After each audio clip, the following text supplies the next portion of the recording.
Hello there and welcome.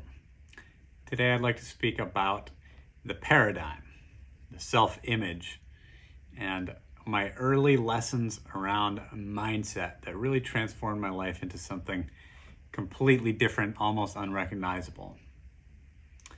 So I first became fascinated with this when I was a competitive mountain bike racer in college. Now, if you don't know much about mountain bike racing, it's obviously very challenging physically, but also the mental game is what separates the people in the middle of the pack, the back of the pack, and those who are actually on the top level. Because once you get towards the top, everybody is a very skilled rider. So you can gain an advantage or create a disadvantage by having your head in the right place or in the wrong place. So I became really interested in this, and I started experimenting with myself in my own life, not just with my racing performance, but actually across all areas of my life. And being that this was happening in college, of course, I was in a period of self-discovery, of learning lots of different things, experimenting with different things. And one thing that came to mind when I started to look at this content and the material of actually changing your reality by changing the contents of your mind, the way you see yourself and the world around you, I thought, why did nobody tell me this?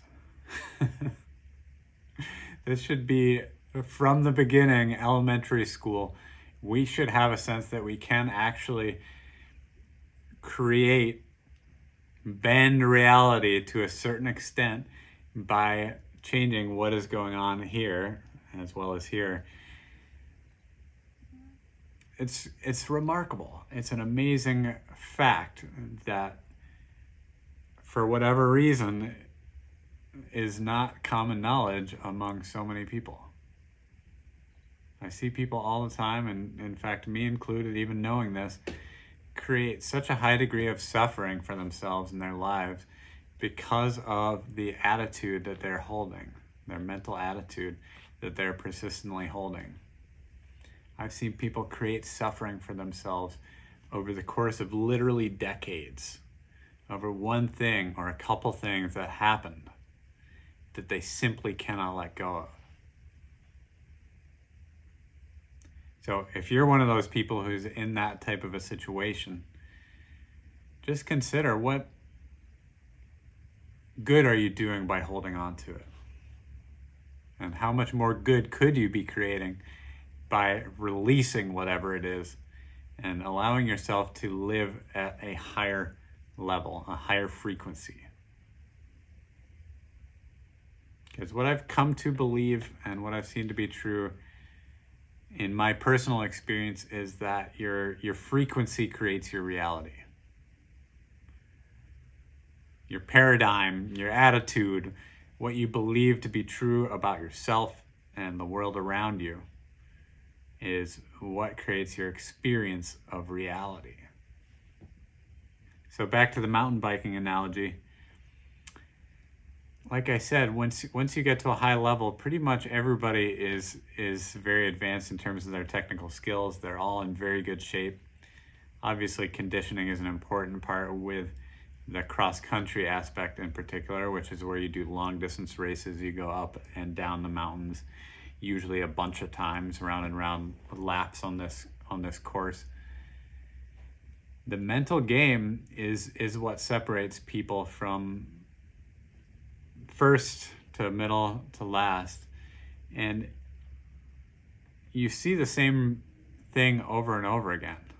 Like, the people who believe that they are one of the best racers in the division and they are going to be consistently in the top 5. They might win a race, but they're probably going to be like somewhere close to the top, and they're going to do really well. And that's what they believe to be true about themselves.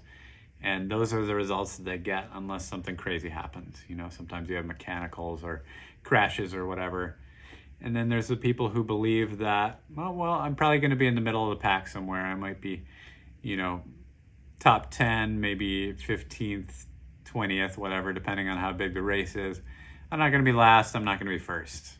But I'm going to give it a good shot, Then there's the people who are like, man, this is gonna be hard. I hope I don't get last. I might get last, but we'll see. They're expecting to lose, basically. Nice thing about bike racing is that you don't really lose. If you get out there and you finish the race and you do your best, you're still, you've won in a sense. But then there's the people who have that belief in their mind that I'm showing up and I'm going to win this race. I'm going to be the fastest one on this course. And that's a paradigm. That's an attitude that person is taking into that race. And the higher you get up the levels, the more difficult it is to actually maintain that type of paradigm. And of course, it's backed up by a tremendous amount of training, both physical and mental. But it's also, like I said, it's an attitude thing. And you'll find this obviously with the highest level champions, people like Michael Jordan or Kobe Bryant, that type of people. They had this attitude, this belief in themselves that was just above and beyond what everybody else in the world was willing to undertake, and it made them the greatest. And I think this is just remarkable to look at, and there's a reason why we get so emotionally tied into the stories of these sports stars. And one of the reasons I think it is because these, we love to see greatness in all its forms, of course, but then there's this other aspect, which is that we can apply those same types of principles to the goals and the challenges that we're facing in our lives. So that's really the purpose of this video that I'm making today, is asking yourself a couple questions when it relates to you and your goals at the moment.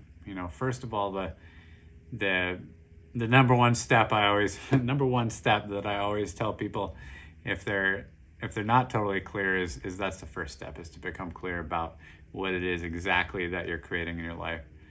But then you can really ask yourself, am I right now being that person who would achieve that goal?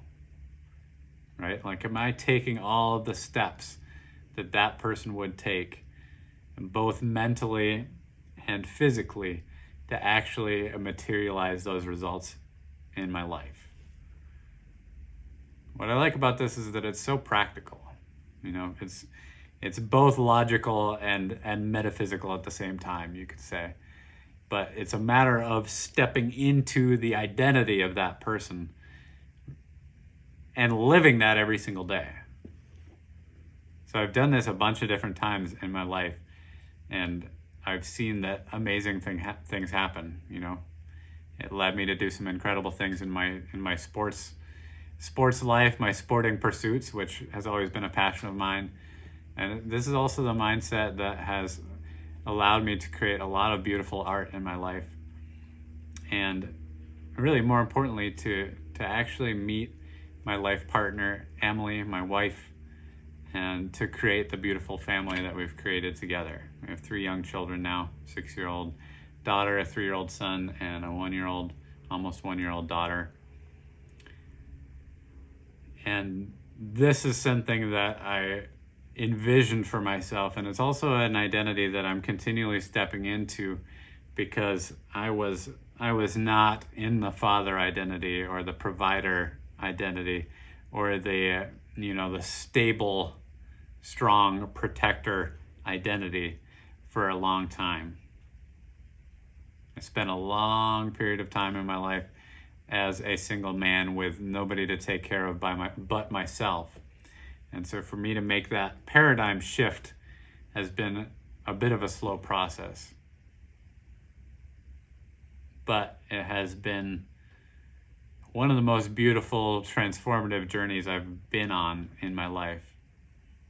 And it's allowed me to release a ton of old habits, negativity that I was holding within my body, my mind, my aura, that was really holding me back from completing my tasks here on this planet. So a lot more detail I could get into about that, but it's really not the purpose of this video that I'm making. The purpose is that identity shifting piece. So just really considering for yourself once again, what are the goals that I have for myself, and who do I need to be to achieve those goals? I'd love to hear from you in the comments. If you actually want to put that identity out there, go ahead, be brave, leave that comment, put it out there. Otherwise, if you've enjoyed this content, I always appreciate the likes, the follows, the subscribes, whatever it is that's appropriate for this platform. And if you're interested in hearing more about what I do a couple different things. Some of it is one-on-one coaching. I also have a book that I wrote, which is called The Love Attraction Manual, a book for manifesting love, partnership. And at the moment, I'm offering an entrepreneurial opportunity. So if you're looking for a new vehicle to create income in your life, if you're looking for a new career, something that allows you to have freedom and flexibility of time and location, as well as the ability to scale your income without a cap. If you love the personal development industry, that's the industry that we're in, the self-help personal development industry, and you want to be part of sharing that type of content with other people, not needing to produce your own content necessarily, but more so offering the programs and events that we sell, then I'd love to have a conversation with you. You can go ahead and reach out using the link I'll put in the description there. And other than that, thanks for watching, everybody. Peace and blessings to you.